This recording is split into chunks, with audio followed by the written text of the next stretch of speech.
What's up everyone, Charles here. Today I'm going to show you guys how to combo with Sora. I'm going to start with the more simple stuff and then get into the more complex IDJ stuff. But if you guys like the content so far, make sure to like, comment, and subscribe, and let's get started. All right, so the first thing I'm going to go over is Fair and Nair. Fair and Nair are the two most important combo pieces for Sora. Fair, Nair, Jab, these are all things that are 3-hit combos just inherently by itself. The main thing you want to do in terms of just for damage and more simple stuff, I'm gonna like I said before, I'm gonna start with the more simple stuff, is you want to be able to like connect something into a 3-hit combo. So again, I'm gonna go over Fair and Nair first. So essentially what I explain with Nair and Fair, you're either rising with Fair or you're rising with Nair. And from there, you can go into the second hit fastfall. So 1, 2. So for me, I like something that just helps me out to do this is I like to do falling up airs with like just generally in Smash. So I'll rise with a Nair and then I'll hit up on my C stick and then fast fall it. And then you get that second hit. Now Nair, when you do this with Nair, you notice how your opponent kind of ends up a little bit above you. So when you do this, you can just go into another Nair and just do the combo from there, right? Since they end up above you, or you can just go into Fair. Fair and Nair, the main difference is Fair has more range, but Nair comes out quicker. And Nair kind of goes behind you as well. You can get like this weird like hit behind you that sometimes it'll scoop them in like that. I'll get into that a little later. But the main thing is if you rise with Fair, you pretty much just go into another rep of it. With Rising Fair, it's hard to get this second hit. You see how they're kind of like going farther away. So if you hit a Rising Fair, especially if they're far away from you, just go into the 3-hit combo. And now if you get this Falling Fair, you notice how they don't go anywhere. So if you get this Falling Fair, then you can either go into either Jab. Jab is like a really simple one to go into. Or you go into another 3-hit combo. You essentially just hit Falling Fair is one of the better frame advantage stuff. You can even get like Falling Fair into like smash attacks for KO percents or Falling Nair, right? So as I explained earlier, you want to be able to convert Rising Nair into just a 3-hit combo by doing Rising Nair 1 into Falling Nair 2 into like some kind of 3-hit combo. Since Jab starts very high, you're able to get like just something like this. Very simple damage, right? And again, you can do the same thing with forward air as well. Now, I'm going to talk more complex stuff like the IDJ stuff, but you need I'm going to do that later, and you need more frame advantage. So the best kind of frame advantage you can get from Fair or Nair is always going to be like this falling hit. So this falling hit, well, you can pretty much just go into like whatever you want.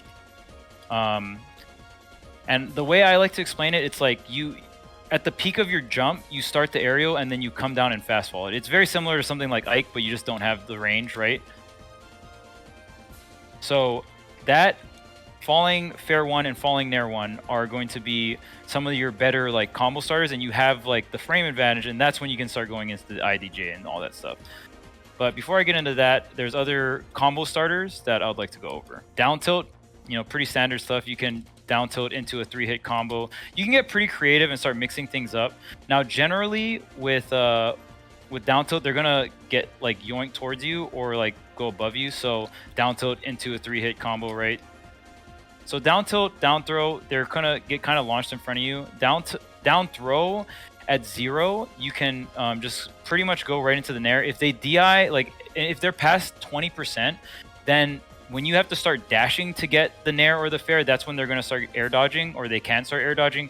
And just because of the way Sora's nature is, since he has multiple swings on his aerials, you can usually trap them or just get a hit anyway. So another combo starter I want to talk about is reverse up air.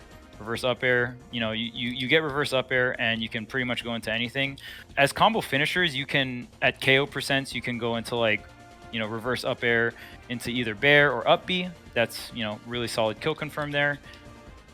So it just, again, and then from the great thing about up B too is even if you miss, you can side B as well. And you can keep putting on the pressure. So don't be afraid to like combo things into up B. Your up B is frame 9. So it's like one of your stronger like KO move follow-ups. Even like something like that is gonna either trap them or work, right? All right, so now I'm gonna start going into IDJ. Now IDJ, first I'm gonna explain to you why you IDJ. So Sora's double jump has a lot of startup, right? You can just see like Sora. Now when you double jump, since it has so much startup, you see how Sora is right next to the ground for a pretty extended amount of time, right? He's next to the ground more than he would off of a short hop. Now, if I'm going to show you IDJ fair and regular rising short hop fair. So this is rising short hop fair, right? See how Sora's like kind of like by this second line or so, right? Or this is so short hop, right? He goes up about 2 big squares. So when you do that fair, you end up kind of like popping up a little bit, right? Now, if you do IDJ fair, because the double jump keeps him really low to the ground, and there's things that cancel Sora out of his double jump, right? So if I double jump and do neutral B or any special, really, it'll cancel the momentum of his double jump, right? So, but if you also connect a nair or a fair, it does the same thing. So if I IDJ fair, you see how I'm lower, right? I'm like a little bit underneath that second square, this second square right here. Instead of doing this, I get that. So just that difference makes everything, because you're able to do IDJ and then you get that second hit. Now you saw that second hit is, in terms of frame advantage and in terms of like follow-ups, that's the bread and butter. That's like when Sora's combo game gets really pushed and there's already players out there doing that, you can pretty much almost get anything out of it. Now keep in mind that these IDJ fair strings, the faster the faller, usually the better, because they kind of get locked in this position where they aren't in tumble and they hit the ground. And when you hit the ground in Smash, there's automatically 2 frames of lag. And if you're fast falling, there's 4. So not only are they not in tumble, so they don't get much like DI multiplier, they can't tech either because they're not in tumble, right? So even the time before they hit the ground, like say a frame 3 air dodge, right? If you try to go for an air dodge and you hit the ground within 3 frames, then you can't air dodge. You will just, or your air dodge will come out, but like you'll end up being in lag, right? So because it's so close to the ground, you can really just get anything you want, even confirming things into like smash attacks. So IDJ fair is very risky to go for a neutral, because when Sora double jumps, he puts himself in pretty much a juggle scenario. He's very floaty, so you kind of don't want to be in this situation. Like you have Dare as a mix-up, but pretty laggy. So you usually want to convert into IDJ fair. You don't want to, like, it's very risky to do it in neutral because you just get put in a really bad spot. So if you hit a landing fair, and then you can go into something like that, right? You go into like multiple reps of IDJ fair, and then you can end it off with pretty much whatever you want. This is where you can get really creative with Sora. You can, confirm it into like an up smash. If you want more damage, you can try to go for a down tilt up smash, right? Depending on the scenario. So it's just, there's so many things to go for. Or you can set it up into like, if you do down tilt IDJ up air, that's another thing. So I went over IDJ fair. Essentially, it's a corner carry, and the best in terms of like frame advantage, it's look at that. They don't go anywhere. You can pretty much do whatever you want after that. The same thing can be applied with IDJ Nair. You see how they just don't go anywhere. But with IDJ Nair, they're kind of in a position. IDJ fair puts them in front of you, landing in front of you. So like, great for down tilt, great for up smash scoop, right? But IDJ Nair kind of puts them above you. But essentially, the main thing you want to look out for is positioning. And the floatier the character, the higher up they'll end up. Which is why against floaties, you might want to go for like an IDJ Nair conversion, because you can, just convert into either up smash, a jump up air. You'll always be able to get at least a jump up air, right? But with the IDJ fair, you want to use those against fast fallers because you want to get that additional time when they hit the ground. Now, I've gone over IDJ Nair and IDJ fair. The next IDJ follow-up to go with is IDJ up air. Now, IDJ up air is a little different because, IDJ up air is a little different because if you hit them with up air, then during your double jump, your momentum doesn't stop from double jump. You keep rising up. So this is really good when you can get it to combo into up B.